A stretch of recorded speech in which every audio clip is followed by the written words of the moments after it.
அமெரிக்கால நம்ம இந்தியன் குழந்தைங்க ஸ்கூலுக்கு போகணும் அப்படின்னா இந்த டெஸ்ட் கண்டிப்பா எடுக்கணும்னு சொன்னாங்க. சரி ஓகேன்னு அப்பாயின்மெண்ட் போட்டு நாங்க போன இடம் தான் கொலம்பஸ் பப்ளிக் ஹெல்த். அப்பாடா டைமுக்கு கரெக்டா வந்துட்டோம் அப்படின்னு உள்ள வந்தா நர்ஸ் ரெடியா இருக்காங்க, வாங்க உள்ள போலாம் அப்படின்னு சொல்லி கூப்பிட்டு வந்து பிளட் டெஸ்ட்டுக்கு எல்லாம் ரெடி பண்ணிட்டாங்க. என் பையனுக்கு இதான் ஃபர்ஸ்ட் டைம் பிளட் டெஸ்ட் எடுக்கிறதுனால எங்க ஊரே கூட்டிடுவானோன்னு பயந்துட்டோங்க. கடைசியில் அவன் பயங்கர ஸ்ட்ராங்கா தான் இருந்தான். நான் கொடுத்த பால் சாப்பாடு எல்லாம் இப்படி ரத்தமா பாட்டில் எடுக்கிறாங்களே அப்படின்னு பயங்கர வேதனையா இருந்துச்சு.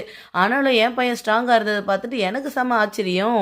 டாக்டர்ஸும் அதை பார்த்து ஆச்சரியப்பட்டு அவனை பயங்கரமா அப்ரிஷியேட் பண்ணாங்க. அவனுக்கு பிடிச்ச மாதிரியான கிட்ஸ் பேண்டேஜும் சேர்த்தே ஒட்டினாங்க.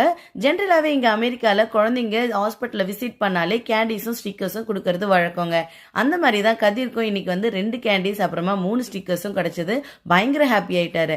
அட ஏதோ ஒரு டெஸ்ட் எடுக்கணும்னு சொன்னாங்களே, அது என்ன டெஸ்ட்டுன்னே சொல்லலையே அப்படின்னு தானே பார்க்குறீங்க. வேற எதுவும் இல்லைங்க, டிபி டெஸ்ட் தாங்க. இதை எடுத்து அதான் ஸ்கூல்லே சேர்க்க முடியுமா. இந்த மாதிரி இன்ஃபர்மேஷனுக்கு நம்மளோட சேனலை லைக், ஷேர் அண்ட் சப்ஸ்கிரைப் பண்ணிருங்க.